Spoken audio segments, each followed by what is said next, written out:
Hillary Clinton was asked by a town hall attendee if she'd release her Goldman Sachs transcripts, and again, she dodged. Secretary Clinton, as a realtor here in Nevada, I know personally how important the economy and the housing market is to the stability of our great nation. As the Democratic presidential candidate who has delivered speeches to the largest U.S. financial institution in exchange for hundreds of thousands of dollars in speaking fees, why are you hesitant to release transcripts or audio-video recordings of those meetings in order to be transparent with the American people regarding the promises and assurances that you have made to the big banks? Well, let me say this. I am happy to release anything I have when everybody else does the same, because every other candidate in this race has given speeches to private groups, including Senator Sanders. But let me get to the heart of your question. I was the candidate who went to Wall Street before the crash. I was the candidate who went to them and said, you are wrecking our economy. What you are doing with mortgages is going to bring us down. I called to end the carried interest loophole for hedge fund managers. I called to rein in CEO pay. I now have the most effective and comprehensive plan to deal with the threats that Wall Street poses. And I go further than Senator Sanders does, because I want to go after all the other bad actors. The bad actors like hedge funds, the bad actors like AIG, the insurance company, like Countrywide Mortgage. I take a backseat to nobody in being very clear about what I will do to make sure Wall Street never crashes Main Street again. And that you can count on.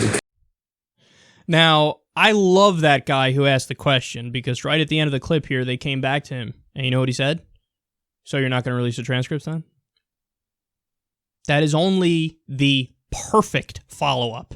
It's short, it's to the point, and it's punchy. It gets your point right in there. Oh, so you're not going to release the transcripts. See, that's the thing. Okay, Hillary, so you say you have nothing to hide. Great. Release the transcripts. Well, I won't do that until everybody else does it. Well, number one, Bernie will gladly release all of his transcripts for all of his speeches, because the speeches he gives are on, like, civil rights, and they ain't to fucking Wall Street banks, okay? So count him in. So are you going to release your transcripts now? No, everybody's got to release them. Oh, really? So every single Republican candidate has to release them. No, see, here's the thing, Hill. We already know that they're bought and owned by the banks, and we know that they're pathetic. That's why we're not Republicans. We're asking you to do it because you're a Democrat and you claim to be against the big banks and looking out for Main Street and not for Wall Street. So, okay, you say you have nothing to hide. Prove it. That's it. Just prove it. Release the transcripts. You can't release it. You want to know why? Some people who were in those meetings spoke to reporters at a certain point, and they said, well, yeah, she was saying that we're the victims. We're oppressed. People don't understand us. And it wasn't our fault. That's what she was telling them. So that's why she doesn't want to release it, because she tells them she's on their side. You want to know why? She's on their fucking side. She made $675,000 for a few speeches. I don't know about you guys. If somebody pays me $675,000 for a few speeches, I'm going to like them. I'm probably going to answer that phone call. Who am I more likely to represent? A random grandma in Cleveland or in Tuscaloosa? Or somebody from Goldman Sachs, who, by the way, did have fraud as a business model. They sold packages, subprime mortgage packages, to unsuspecting clients as if they were good packages. Then they turned around and bet on those same packages to fail. That's fraud. They knew it was going to fail. They sold them anyway as positive, and she's buddy-buddy with those people. And then furthermore,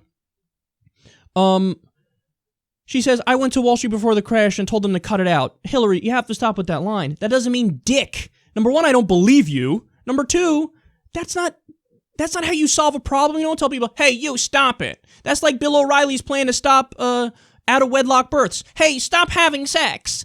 That's not an argument. You have to do policy. You have to not deregulate like your husband did and like you favored. And then, in conclusion, the most hacky argument is, I have the most effective and comprehensive plan. I go further than Bernie. This says everything right here, because half the time Hillary says, Bernie's too far left, I'm the moderate, I'm the pragmatist, the president doesn't have a magic wand to just get whatever they want. You have to be realistic. So half the time she makes that argument, and then the other half the time she goes, I go further than Bernie, I'm more liberal. Which is it? You can't be both. You have to pick one.